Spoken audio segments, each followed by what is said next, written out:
Good morning, everybody. It's our time to come to listen a little word of God. Nous, bonjour à tous. Ce matin encore, nous allons suivre une petite exhortation. Nous allons prier. Nous te rendons grâce, Seigneur, pour ton amour, ta grâce, ta miséricorde. Nous te rendons grâce pour tes bienfaits.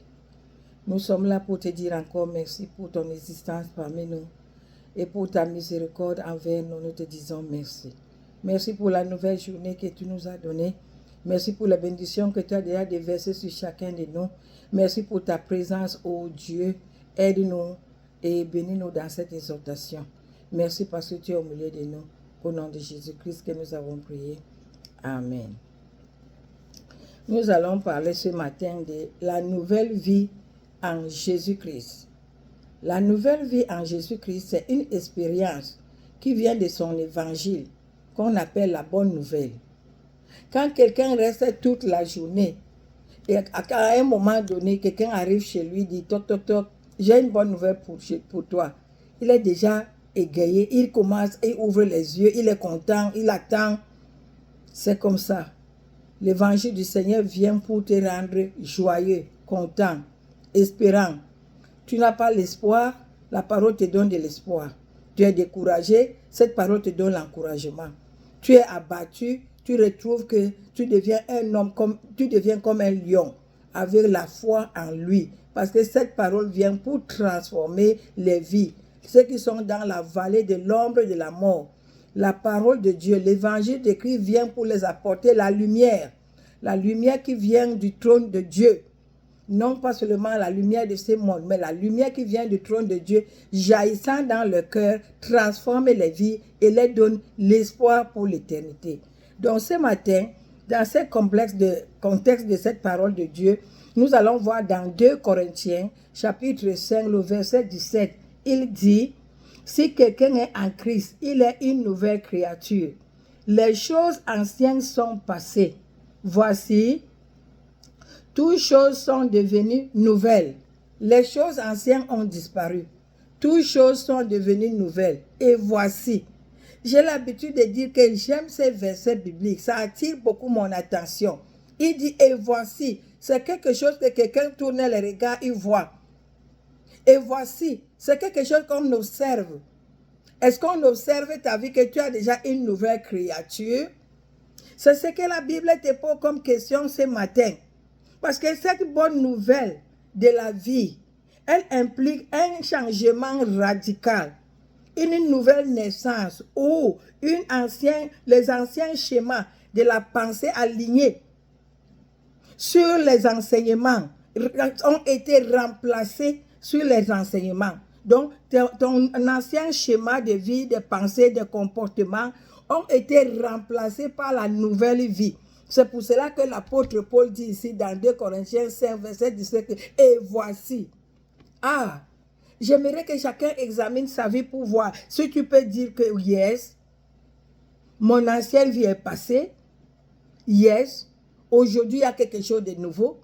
Hier j'étais voleur, j'étais menteur, j'étais adultère, j'étais fornicateur, j'étais un idolâtre, j'étais un homme de secte. Aujourd'hui je ne suis plus là. J'ai donné ma vie au Seigneur. Il y a les gens qui font le mélange.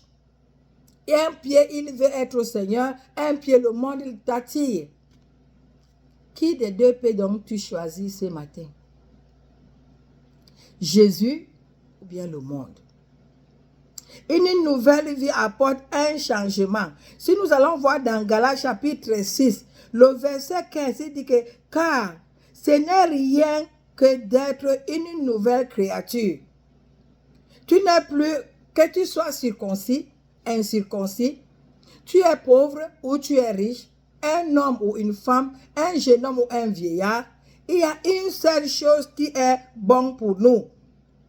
Tu es esclave ou bien tu es libre. Ce qui compte, c'est la repentance. C'est la repentance qui compte. Le Seigneur ne va pas regarder que parce que tu as été très pauvre ou parce que tu as été tellement riche que tu ne pourrais pas te repentir. Non, la bonne nouvelle vient pour toute personne. De n'importe quelle nationalité, la bonne nouvelle est pour tout le monde. pour les noirs, pour les blancs, pour n'importe quelle couleur de peau que tu peux avoir. Ce que le Seigneur cherche, c'est ton âme intérieure, l'homme intérieur que le Dieu cherche. L'homme en anglais dit que the inner man. Is the inner man that the Lord needs in the body or in the life of someone, the inner man. So you have to check to see. Est-ce que, are you a Christian? Are you a born again? The message this morning is telling us about the new life in Jesus Christ. I read the book of 2 Corinthians chapter 5, verse 17. I said that this verse very have impact in my life because I want to see in me Jesus. I want people to see in me the image of Christ. So you yourself check your life and see. If somebody check your life and observe you from morning to night, he can testify that, are you a child of God? Are you not talking like them? Are you not doing like others? When you are a child of God, you have a difference. You are new. You already have a new. You turn a new creature in you. The inner man change. Ta pensée, tes désirs, la manière de faire, tout change. Tu n'es plus la même personne. When the people check and see, they see that you are different. They can testify that among us, there are somebody here who fear God. May the Lord help us. May the Lord God help us to turn back to Him. Let us go back. We have to repent. Whatsoever you are rich, you are poor, whatsoever you are, it's time for you to repent from your sin. So, this morning, the Lord is calling you to come to be a new creature. Comme je disais hier, que nous allons toujours retourner voir qui est ton maître. Si tu as la nouvelle vie, Jésus-Christ devient ton maître. Mais si tu n'as pas la nouvelle vie en toi, tu auras un autre maître qui va te ballonner par-ci, par-là. Et à la fin du temps, il va t'amener en enfer. Le Seigneur nous appelle à la repentance. Tu vas voir tout ce que je vais vous parler va toujours tourner sur le même pot. Jésus est le centre de notre vie. Ce matin, il nous appelle à la repentance.